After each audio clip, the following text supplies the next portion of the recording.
Akkam jirtan kabajamtoota daawwattootaa fi hordoftoota Oromiyaa Freedom Media dambalii gunggoo uummataa nageen keenya kabajaa bakkuma jirtan sinaa ga'u jedha hagayya 1926 oduu guyyaa irratti qindeeffanne kan isin biraan kennu ta'aatii jalqaba irratti hanga footootu.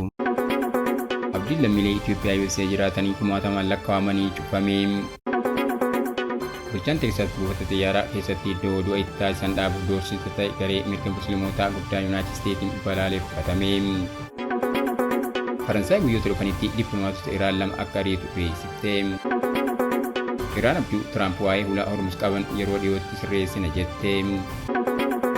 OFM dambalii dhunguu uummataa irraa oduu isinitti himuun kan isin waliin turu hangadaa oolaa buutii amma oduu bal'inaan. Abdiin lammiilee Itoophiyaa USA jiraatanii kumaatamaan lakkaa'amanii cufame. Manni murtii federaalaa Ameerikaa bulchiinsi Tiraamp haala namoomaatti lammiilee Itoophiyaa gara 5,000 ta'aniif yeroo eegumsaa argatanii xumuruu isaanii murteesse. Manni murtii federaalaa Ameerikaa bulchiinsi Tiraamp haala namoomaatti lammiilee Itoophiyaa gara 5,000 ta'aniif yeroo eegumsaa argatan xumuruu isaa murteesse. Abbaan murtii aanaa USA Brian Murphy gaaffii dhaabbata mirga daantota Afrikaa leellisuu Afrikaan Community Together hanga dhimmi seeraa kun furmaata argatutti eegumsi kun akka turu dhiyeesse kuffiseera. Murteen kun namoota hedduu Ameerikaa keessa jiraachuuf hojjechuuf mirga kennameef ture biyyaa ari'amuuf saaxilama. Bulchiinsi Baayiden walitti bu'iinsa naannoo Tigraay Itoophiyaa keessatti uumame hordofuun bara 2022 ji'oota 18 eegumsa yeroof lammiilee Itoophiyaaf kennee ture. Eegumsi kun hanga bara 2024tti ministeera nageenya biyya keessaa yeroo sanaa Aliyaandaroo Maayorgaatiin dhiirate. Bulchiinsi Tiraamp ministeera nageenyaa biyya keessaa akka xumuru dhiibaa tureera. Abbaan murtii kun falmii haaraa abukaatuun Itoophiyaa barreessituun nageenya biyya keessaa Kiristel Naawol eegumsa kana dhaabuuf aangoo akka hin qabnee fi murtiin kun mirga heera mootummaa kan sarbu ta'uu isaa kuffiseera. TPS namoota waraanaa fi rakkoo namoomaa baqatanii biyya ari'amuu irraa eegumsa kan kennu yoo ta'u bulchiinsi Tiraamp bulchiinsa kanaan duraa irraa deddeebiin dheeressuu isaanii qeeqee yeroof malee dhaabbata miti jechuun falmeera. Manneen murtii federaalaa amma eegumsi wal fakkaatan baqattoota Somaaliyaa, Suudaan kibbaa fi Haayitii irraa dhufaniif godhamu akka xumuramuuf karaa kan saaqe yoo ta'u manni murtii olaanaa eegumsi baqattoota Sooriyaa fi Haayitii akka kaafamu murteessee jira. Wadeessa Ibaatiin Doonaald Tiraamp gootummaa ol adeemaa baraarsuu dinqisiifatanii ani akkasaa kana godhuu hin danda'u ture jedhanii. Taatee lubbuu baraaruu Kaalifoorniyaatti qarqara galaana Saanta Kiroos irratti mudate ammas qalbii namoota hedduu hawwatu itti fufeera. Raayidar Wiiliyaams dargaggeessi ol adeemaan ganna 16 Naatnaal Raayin ganna 10 erga dalga cimaan harkifamee booda qarqara du'aa irraa harkisee simannaa addaa Waayit Haawus taasifamee fi Doonaald Tiraamp walga'ii waajjira Oovaal irratti dargaggoota lama kana qaamaan wal arganiiru. Tiraamp murtee dargaggeessi kun obomboleettii balaafamaa kana keessaa utaalee lubbuu isaa baraaruuf murteesse faarsuun osoo isa ta'e akkana kana kan raawwadhu mirkanaa'aa miti jedhanii. Dargaggeessi Raayidar hanga eegduu lubbuu isaa aaruun boo'in biraa ga'utti Seefraayit Biich irratti daa'ima kana qabate viidiyoodhaan kan qabame yoo ta'u miidiyaa hawaasaa irratti xiyyeeffannoo guddaa argateera. Kanaan dura dargaggeessi umrii 10 keessa jiru kun viidiyoo kana erga ilaalanii booda kabajni siviilii olaanaan kennamuu qaba kan jedhan Tiraamp amma lamaan isaanii gara Waayit Haawusitti affeeruun isaan jajjabeessaniiru. Dargaggeessi lubbuu baraaruu kun gama isaatiin leenjii argate yeroo balaa sanatti tasgabbaa'ee akka turu kan isa gargaare yoo ta'u gara fuulduraatti ogeessa fayyaa gargaarsaa yookiin ibidda dhaamsu ta'uuf abjuu guddaa akka qabu dubbateera. Bulchaan Teeksaas buufata xiyyaaraa keessatti iddoo oduu itti taasisan dhaabuuf doorsisa ta'e garee mirga musliimotaa guddaa Yuunaayitid Isteetiin balaaleffatame. Dhaabbanni hariiroo Ameerikaa fi Islaamaa garee mirga musliimaa Ameerikaa keessatti argamu ibsa baaseen bulchaan Teeksaas Giriik Abuut buufata xiyyaaraa kutaa biyyattii keessatti bakka oduu dhaabuuf doorsisan qeeqeera. Hariiroo Ameerikaa fi Islaamaa garee mirga musliimaa Ameerikaa keessatti argamu ibsa baaseen bulchaan Teeksaas Giriik Abuut buufata xiyyaaraa kutaa biyyattii keessatti bakka oduu dhaabuuf doorsisan qeeqeera. Qeeqni mana marichaa kun kan dhufe erga bulchaan kun buufataalee xiyyaaraa Teeksaas bakka oduu hojjetamaniif baajata maallaqa akka kutuu doorsisee booda. Manni marichaa ibsa ekspreesiif kenneen yaada Abuut bakka bu'aa buufata xiyyaaraa irratti kan hin barbaachifnee fi fakkeessummaa jedhee falmii hedduu waggaa darbe musliimoota irratti kaase keessaa tokko ture. Buufata xiyyaaraa USA keessatti naannolee nageenya duraa fi uummataaf banaa ta'an yeroo baay'ee bulchitoota kutaalee biyyattiitiin kan gaggeeffaman yoo ta'u naannoowwan nageenyaa booda kanneen imaltoota tikeettii qaban qofaaf banaa ta'an ammoo mootummaa federaalaatiin gaggeeffamu. Buufata xiyyaaraa idil addunyaa Daalaas Foort Worth bulchaa Rippaabilikaanotaa konservaatiivii ta'an irraa doorsisa erga argateen booda piroojeektii musliimoonni buufata sakatta'insa nageenyaa seenuu isaanii dura bakka oduu itti raawwatan ijaaruuf karoorfame haqeera. Mootummaan piroojeektota hedduu musliimootaaf mijatu ta'anis ugguruuf yaalaa tureera jechuun Middle East Eye gabaase. Xalayaa jimaata darbe ministeera geejjibaa USA CNDF fi abbaa alangaa waliigalaa USA Todd Blanche ergeen mootummaan kun piroojeektii oduu kana seeraan ala jedheera. Bulchiinsi Tiraamp tajaajila musliimotaa buufata xiyyaaraa Daalaasii fi Hiwustaan lamaanitti kennamu kamiyyuu akka ilaalu gaafataniiru. Bulchaan kun garee Ameerikaa keessatti musliimoonni leellisuu guddaa ta'e mana maree hariiroo Ameerikaa fi Islaamummaas irra deddeebiin qeequun dhaabbatichi dhaabbata shororkeessummaa jechuun moggaasaniiru. Manni marichaa dhimmicha gara mana murtiitti dabarse.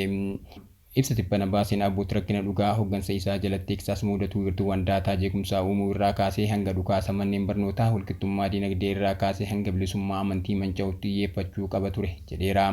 Buufanni xayyaaraa gurguddoon Ameerikaa harki caalaan isaanii iddoowwan amantii wal qabatan nageenya qaban kan imaltoonni kadhannaa fi soomaaf itti fayyadaman qabu. Kaawuntiin Daalas naannolee biyyattii keessatti musliimonni hedduminaan keessa jiraatan keessaa isa tokko.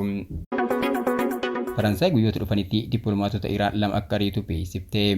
Ministeerri dhimma alaa biyyattii Faransaay guyyoota dhufanitti dippiloomaatota Iraan lama akka ariitu beeksisan. Faransaay guyyoota dhufutti dippiloomaatota Iraan lama akka ariitu ministeerri dhimma alaa biyyattii beeksisanii. Faransaay taatee adoolessa keessa imbaasii Faransaay Teheraan keessatti dippiloomaatota isii lama mudate hordofee dippiloomaatota Iraan lama akka ariitu beeksifte. Ministeerri dhimma alaa Faransaay Jean-Noël Barrot fuulleeksii isaanii irratti ergaa dabarsaniin taateen kun kan hin obsamnee fi balaa akka hordofsiisu himeen ture akkasuma ta'es dippiloomaatonni Iraan lama dhiyootti Faransaay keessa ni ari'amu jedhan. Baaroon taatee mormii Paaris keessatti mudate hordofee adoolessa 19 taanaa ambaasaaddarri Iraan Faransaay jiru waamuun dubbisanii. Erga baaroon kun ministeerri dhimma alaa Iraan hojjettoonni imbaasii Faransaay lama kan wal duraa dhaabbannaa dippiloomaasii Teheraan keessa ture keessaa harka qaban gara Iraan deebi'uu hin eeyyamnuuf jedhanii guyyaa tokko booda.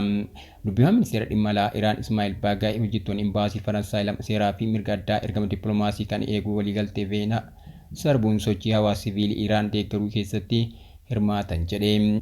Dubbimaan ministeera dhimma alaa Faransaay Pascal Conference ergaa dabarsaniin aangawoonni Iraan dubbii sobaatiin ejentoota keenya himatu jedhanii. Odeessa birootiin Huutii warshaa Saawudii boba'aa calalu irratti xiyyeeffachuu beeksise.